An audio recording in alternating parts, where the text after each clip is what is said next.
नमस्कार दोस्तों, book audio में बहुत बहुत स्वागत करता हूं मैं आपका दोस्त ब्रजेश। और दोस्तों, आज लेकर के हाजिर हूं मैं इसहाक रामदुर्गी के कहानी संग्रह प्रोपेगेंडा से कुछ कहानियां। और हमारी आज की कहानी है दावते अप्रैल फूल। और चलते हैं कहानी में आगे की ओर।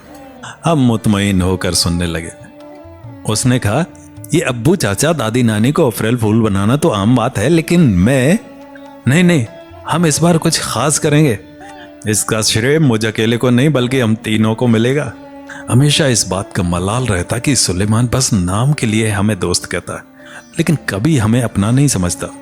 अब जब उसने अपनापन दिखाया तो पहले के सारे गिले शिकवे वर्क की तरह पिघलने लगे। जो तस्वीर उसकी हमारे दिलों में थी वो धीरे धीरे बदलने लगे। हम उत्सुक होकर उसकी बातें सुनने लगे। उसने वाकई एक नया प्लान बनाया था।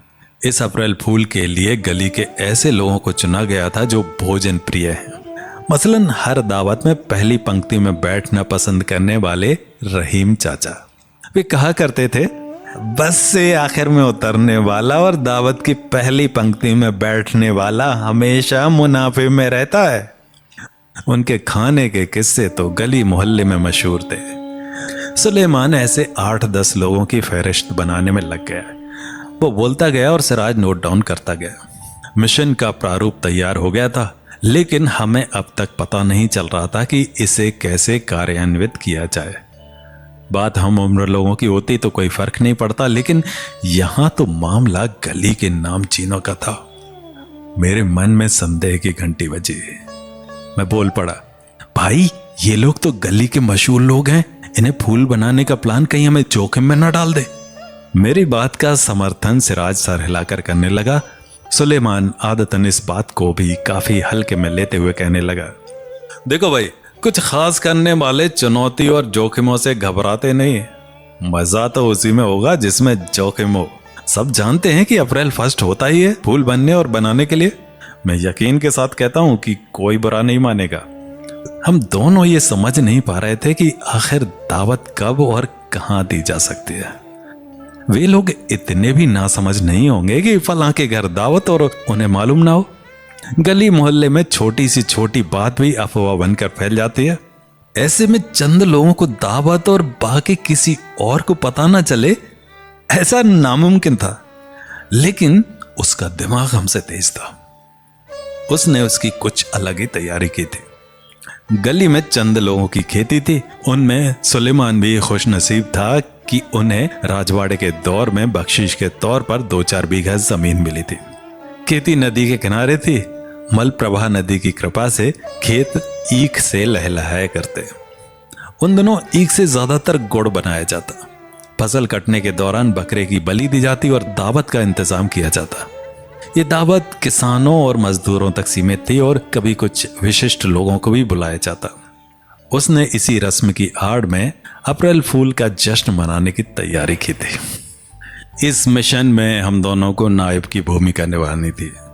सुलेमान ने यह जिम्मेदारी हम पर सौंपी तो हमने असमंजसता प्रकट करते हुए कहा, भाई सब जानते हैं दावत देने का काम तो नायब का होता है, ऐसे में हम पर भला वो कैसे विश्वास कर सकते हैं। बातों में वो हाजिर जवाब था। हमारे सवाल का जवाब कुछ इस तरह दिया, मेरे भोले यारो, ये कोई शादी ब्याह की दावत नहीं जो नाइब से दी जाए। ये तो फसल काटने की दावत है। और वैसे भी सब जानते हैं कि ऐसी दावत में किसी नाइब की जरूरत नहीं होती। उसकी दलीलों ने हमारा थोड़ा हौसला जरूर बढ़ाया था, लेकिन डर भी था कि कहीं बलि के बकरे हम ही न बन जाए। साथ ही उसने नसीहत भी दी थी कि दावत उन लोगों के घरों तक जाकर ना दें। रास्ते में जहां भी जब भी मिले तब मौका देकर दे दें, और इस बात का ख्याल रहे कि उनके पास कोई और अफराद ना हो। ऐसे दावत देना बड़े ही पेचीदगी भरा काम था। सिराज ने असमंजसता प्रकट करते हुए पूछ ही लिया, भाई मान लो अगर कोई बंदा रास्ते में या कहीं बाहर नहीं मिल पाया तो क्या उसके घर जाएं? और अगर साथ में कोई और हो तो? सवाल वाजिब था। सुलेमान कुछ देर सोचकर बोला, देखो कभी अपने दिमाग का भी इस्तेमाल किया करो। समय भले ही लगे, मौका देखकर ऐसे कामों को अंजाम दिया जा सकता है। और रही बात घर जाने की, तो किसी एक के नहाने से कोई फर्क पड़ेगा नहीं। और सुनो, दावत देते वक्त जरा संजीदगी से पेश आना। हंसी या बचकानापन दिखाओगे तो उन्हें शक हो जाएगा और हमारा सारा प्लान टप हो जाएगा। उसकी ताकीद का हमने सर हिलाकर आज्ञा पालन का संकेत दिया।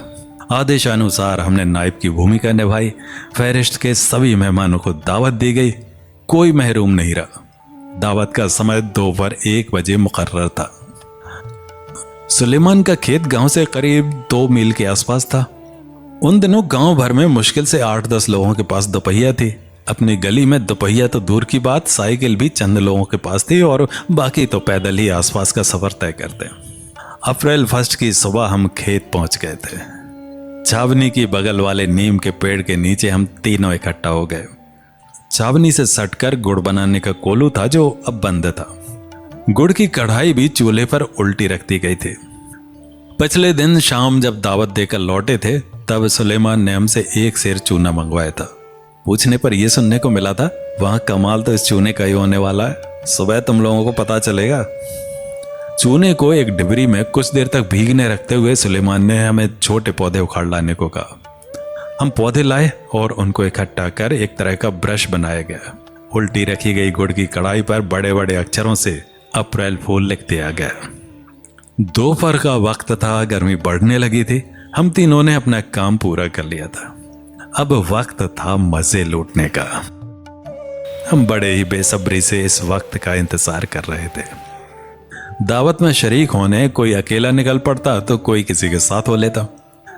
हमने सोचा था कि जो कोई आएगा पहले आसपास नजर दौड़ाएगा, पर ढूंढते हुए कोलू के करीब आएगा और उसकी नजर कढ़ाई की ओर जाएगी तो वो समझ जाएगा कि उसको फूल बनाया गया है। हम उस दौरान तालियों के साथ अप्रैल फूल कहेंगे। हमें पूरा यकीन था कि हो ना हो सबसे पहले रहीम चाचा ही शिरकत करेंगे। हमारा अनुमान सच निकला। वे आए, आसपास नजर दौड़ाई, फिर हैरान परेशान होकर कोलू की ओर निकले। यहां भी कोई चहल पहल ना पाकर कढ़ाई की ओर नजर दौड़ाई। प्लान के मुताबिक हमने तालियों से उनका स्वागत किया और जोर जोर से अप्रैल फूल कहकर पुकारने लगे। तपती गर्मी में एक तो पैदल 2-2.5 मील का सफर और दूसरा कि यहाँ खाना न मिलना और तीसरा ये मजाक। रहीम चाचा आपे से बाहर हो गए। उनके मुख से गालियों के तराने निकलने लगे। घर, खानदान और रिश्तों पर विविध प्रकार की गालियों की ऐसी जानकारी उस दिन पहली बार प्राप्त हुई। सिराज रिश्ते में रहीम चाचा का करीबी था। हमें लगा कि इस मामले में वो बख्शा जाएगा, लेकिन हुआ उसके ठीक उल्टा। सबसे ज्यादा तो उसका अपना खानदान रास्ते पर आ गया था। हमें हंसी भी आ रही थी कि जिस सिराज के खानदान की रहीम चाचा धज्जियां उड़ा रहे हैं वे खुद भी तो उसके सदस्य हैं।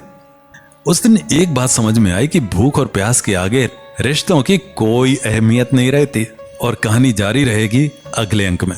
तो मिलते हैं अगले अंक में। नमस्कार।